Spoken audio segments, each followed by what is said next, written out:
Hi there, it's Coach Carla here, and I keep getting the question about plantar fasciitis. If you have plantar fasciitis, you know what it is and you know how bad it hurts. I'm not here to diagnose, nor am I here to treat your plantar fasciitis. You need to go see a doctor. However, if you have seen your doctor and you're looking for some things to do at home to help, I'm here to help you. First thing you need to do is get that inflammation down. So what I want you to do is get a small water bottle, fill it with water, put it in the freezer, and then once the ice has frozen in the water bottle, you're going to put it underneath your foot and you're going to roll your foot back and forth. That should help break up a little bit of the adhesions and help bring down the inflammation. Speaking of water, be sure you're drinking enough water. Okay, you should be drinking at least half your body weight in ounces a day. I know you've heard of Epsom salts. Epsom salts baths will save your life if you have really sore muscles.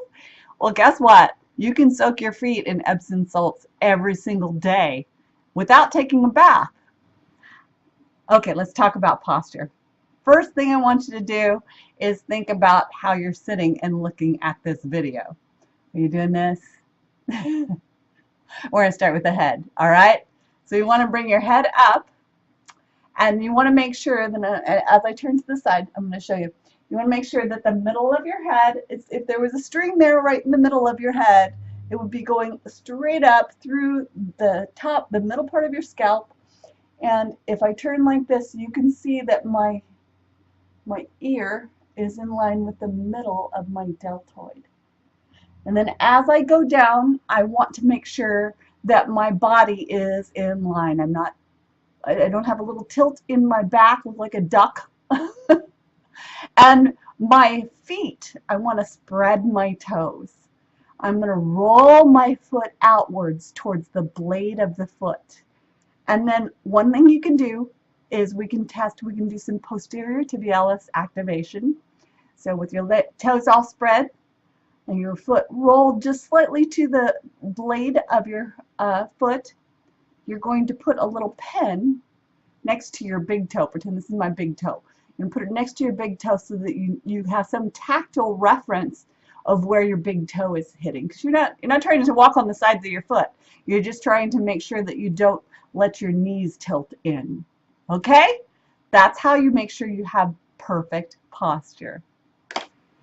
So, if you do not have any flare-ups at this point, then we're going to go over some of the exercises you can do to make sure that you don't get any in the future. So that posterior tibialis activation, you can do that all the time.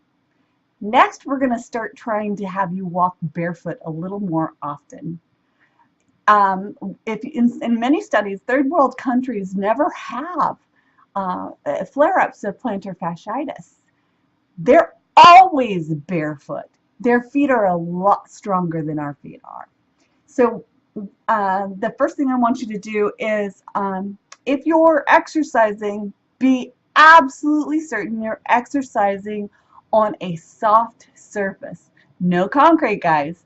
Exercise on a mat, a nice thick plyo mat. And if you need to figure out where to go get a plyo mat, you just look in my comments. I'll give you the one that I use. Then if you're jumping at all, now I recommend you don't jump if you're having a flare-up of plantar fasciitis. You're going to make it worse. But if you are jumping, and yes, I do, I work out barefoot, okay? If you're jumping, you're going to go toe, ball, heel. Toe, ball, heel. You're never going to jump flat-footed. As a matter of fact, if you ever hear that sound when you're jumping, you're not jumping correctly. You need to stop and fix your form. How about stretches now? So what we're going to do is we're going to sit cross-legged in a chair. And you're going to grab, I'll put my foot up here. Can you see it? There's my foot. I'm going to grab the toe and I'm going to pull. All right? and I'm going to have my hand on the heel of the other toe. I'm going to stretch my foot. Okay? Now, this will be painful if you're having a flare-up, so don't do it while you're having a flare-up. You're going to pull about 10 seconds, and then you're going to release, okay? You're not going to bring your foot up like I had my foot. You're going to just cross it across your lap. But my camera is a little high, so I had to pull my foot up to get to you. So stretch for about 10 seconds each time, and then repeat 10 to 20 times. How about another stretch?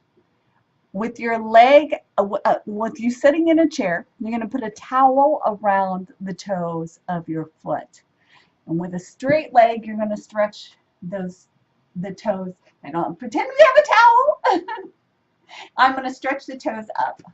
Okay? I'm going to also do that 10 second holds, about 10 to 20 times. Many times, our calves are weak also. So what you want to do to stretch the calf is standing with your hands up against the wall and your hips facing the wall. You're going to press your hips forward with your heel on the floor, and you're going to stretch that calf just enough until you start feeling that. Now once you start feeling that and that feels okay and that's comfortable for you, you can actually go into a lunge stretch. So one thing that will really help the fascia is for you to get a scraping tool. And you can actually use a wrench as a scraping tool. Let's pretend this is a wrench. It's not a wrench. But let's pretend it's a wrench. You want the wrench to have a little bit of a squared off side, but to be really smooth. There's no scratches, no scratching points on that. It's really smooth. Okay? So it's squared, and the edge of those squares is what you're going to use on the bottom of your foot. And you're going to bring your foot across your lap. You're going to go this way, it looks like. And what I'm going to do is I'm going to take this, I'm going to put some lotion on the bottom of my foot, and I'm going to take the scraping tool and I'm going to go back and forth over this area of my foot. I can also do this area, and I can do the heel as well. Then once you've got that done, you're going to put your foot up on a bed. You want your calf to be relaxed, okay? You don't want it to be flexed. And you're going to go, and I'm going to do this on the other leg, you're going to go over the calf muscle. You need to use lotion when you're doing this. And I would suggest going to look at a video that gives you a lot more information on how to do the scraping, or see your chiropractor and see if they have some information about how to do scraping to make sure that it loosens up that fascia. The way you want to view it is as if the fascia was a sponge. You know how a sponge kind of gets, when you get it wet and you use it for a little bit, it gets crunchy? But you can work that sponge again and have it smooth again, right?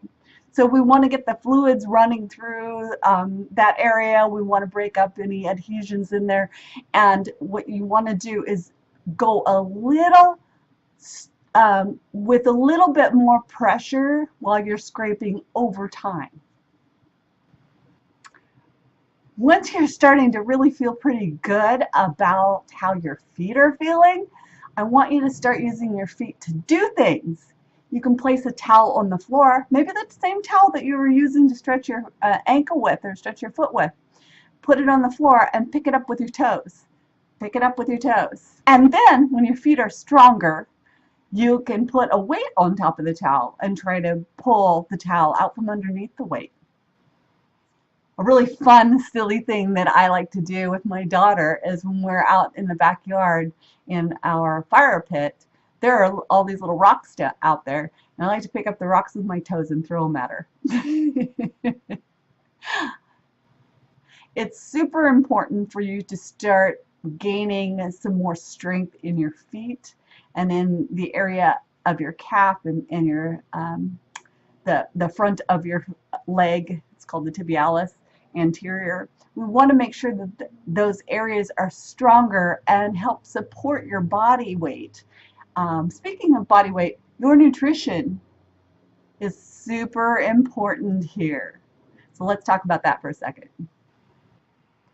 So I said speaking of body weight, because remember, abs are made in the kitchen. Well, everything is made in the kitchen. If you want to get healthy, you need to make sure that you're getting the proper nutrients into your body.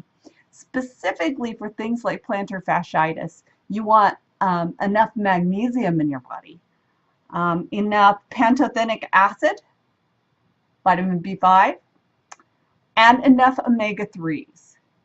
So please check your nutrition, check your labels, check the information that's in your foods, right? So one of the reasons I drink Shakeology, everybody knows I drink Shakeology, talk about it all the time, is because it has a higher nutrient value than it has calories. You want to look at things like that. Calories in, calories out cause you to lose weight, right? If you have more calories out than you have in, you're going to lose weight. However, if the quality of the calories that are coming into your body are inferior, you're going to suffer a lot of different problems throughout your body, and that includes plantar fasciitis. So be very wary that your nutrient value of your food is very high. Well, thanks for listening. I hope this helps. Comment below. Let me know if you need anything else or if you want me to talk about, I don't know, what do you want me to talk about? Just comment below and let me know. Have a great day.